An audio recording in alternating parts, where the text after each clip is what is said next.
कांद्याचा ट्रॅक्टर विहिरीत कोसळला. मजुरांच्या चिमुरड्या लेकी पाण्याने तुडुंब भरलेल्या विहिरीत गडप झाल्या. साक्रीमध्ये मन हेलावणारा अपघात. साक्री तालुक्यातील गणेशपूर येथे कांदे भरलेला एक ट्रॅक्टर ट्रॉलीसह विहिरीत कोसळल्याची घटना समोर आली आहे. रविवारी दुपारी ही घटना घडली. या ट्रॅक्टरवर खेळत असलेली 3 लहान मुलं ट्रॉलीसोबत विहिरीत कोसळल्याची प्राथमिक माहिती समोर आली आहे. त्यापैकी एका बालकाला वाचवण्यात यश आलेले असून 2 लहान मुलींचा शोध घेण्यासाठी रविवारी रात्री उशिरापर्यंत शोधकार्य सुरू होते. या घटनेची माहिती मिळताच साक्री पोलीस ठाण्याचे PI दीपक वळवी आणि त्यांचे पथक घटनास्थळी दाखल झाले.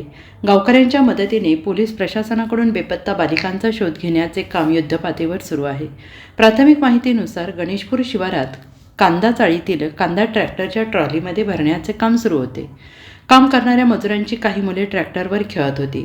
खेळताना अचानकपणे ट्रॅक्टर सुरू झाला. काही अंतरावर असलेल्या विना कठड्याच्या अंदाजे 60 फूट खोल पाण्याने तुडुंब भरलेल्या विहिरीत 5 वर्षांपेक्षा कमी वयाच्या चिमुकलींसह कांद्याने भरलेले ट्रॅक्टर ट्रॉली कोसळले. खुशी दाजू ठाकरे वय वर्ष 3, रितिका संदीप गायकवाड वय वर्ष 3 हे खोल विहिरीत पाण्यात पडल्याने पाण्यात बेपत्ता झाले, तर परी संदीप गायकवाड या 2 वर्षीय चिमुकलीला वाचवण्यात गावकऱ्यांना यश आले. मात्र 5 तासांपासून ट्रॅक्टरसोबत पाण्यात गेलेल्या बालिकांचा अद्याप शोध न लागल्याने हळहळ व्यक्त होते आहे. बेपत्ता बालिकांचा शोध घेण्यासाठी 60 फुटांपर्यंत असलेले पाणी पंपाच्या सहाय्यानं उपसण्याचं काम उशिरापर्यंत सुरू होतं.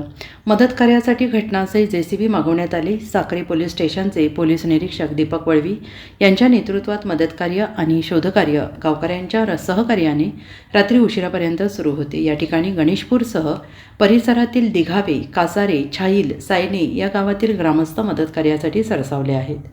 Bureau report SBN Marathi, Sakri.